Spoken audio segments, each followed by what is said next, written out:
আজি ইয়াত আমি বিশেষ এটা কাৰণ এটা ৰাইজৰ কিমান কষ্ট দিছে প্ৰায় 2-3 বছৰৰ পৰা সেই এটা আমি জানিবলৈ চেষ্টা কৰিম। মোৰ সৈতে উপস্থিত আছে আশিক দৌলাগফু। আচলতে আপোনাৰ সমস্যাটো কি ৰাইজক অলপ জনাব নেকি? সমস্যা মানে লোকৰ যোনটো আমাৰ 4 লেন এৰিয়াৰ আমিতো বিচাৰি যোৱা নাছিলে ইয়াত আমাৰ মাটিত 4 লেন যাব বুলি এতিয়া আইকি নিজে মাপিলে কি চিষ্টেমত সিহঁতে মাপিছে এতিয়া মাপিকিনে কিবা কিবি লগাইখিনি গুচি গ'ল আৰু তাক দিখিনি আমিতো কোৱা নাই আমাৰ মাটি দিখিনি 4 লেন যা বুলি এতিয়া জবৰদস্তি মানে আইখিনি গুচি গ'ল। তাৰপিছতে এতিয়া পাতা চাটা থকা পাছতো এতিয়া আমাৰ যোনটো পে'মেণ্টটো আমাক দিয়া নাই আৰু খুচি খুচি আইখিনি কৰি আছে এইটো হয় ন।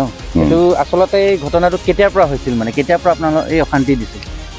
অশান্তি 2022-23 এনেকুৱা টাইমৰ পৰা এনেকৈ প্ৰায় 2-3 বছৰ হৈছেগৈ মানে ন? 2-3 বছৰ হ'ল। আচলতে এই জেগাডোখৰ মেইনডোখৰ নামটো কি হয় বাৰু?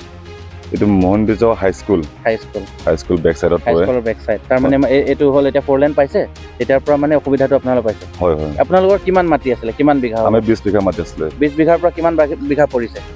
3 বিঘা 20 লুচা ইমান পৰিলে।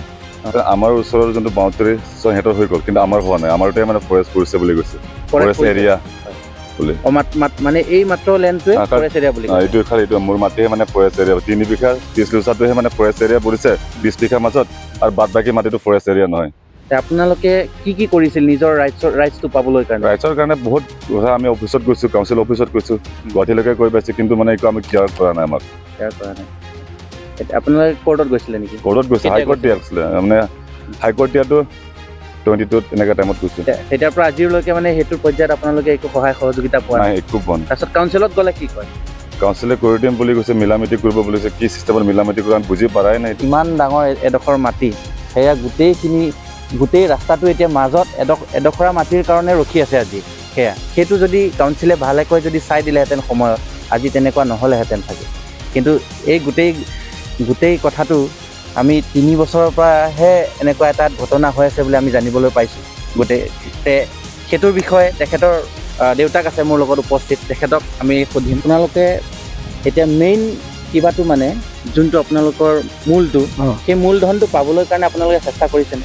এইটো চেষ্টা সেইটো কাৰণে কৰি আছোঁ আমি কোৰ্ট পৰ্যন্ত দিছে কোৰ্টত কেছ দিছে সিহঁতে কৈছে যে মণ্ডলবিলাকে কৈছে আৰু কোনোবা কৈছে এই আমাৰ কাৰ্বি আংলঙৰ মানে কাউন্সিলটো কোৰ্টৰ পৰা বহুত ডাঙৰ কোৰ্টত যালেও নহ'ব এনেকুৱা হাইকোৰ্টৰ পৰা ডাঙৰ বুলি কৈছে।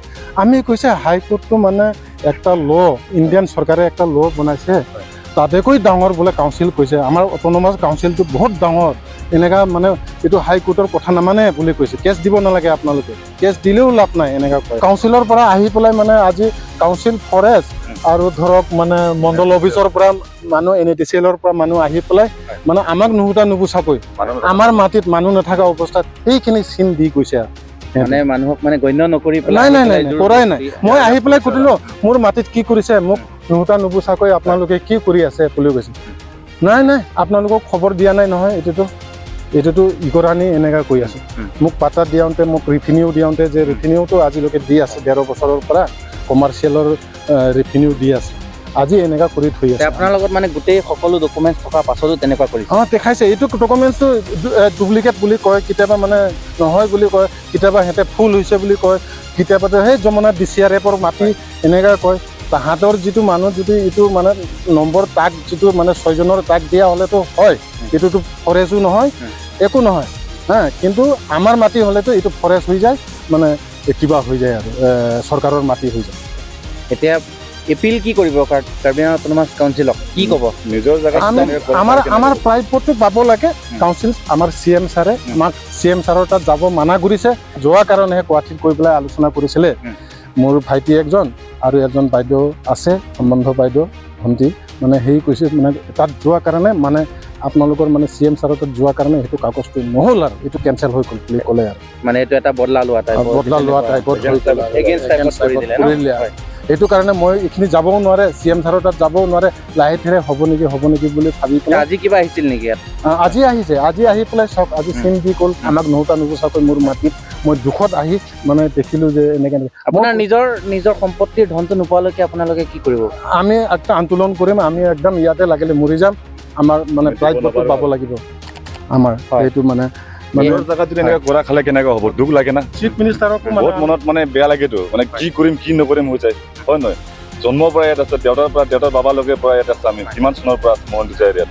বোলে এনেকৈ নিজৰ জেগাত এনেকৈ কৰা খালে খং লাগিব না, গ'লেও নহয় যিমান যাব লাগে যাইছে।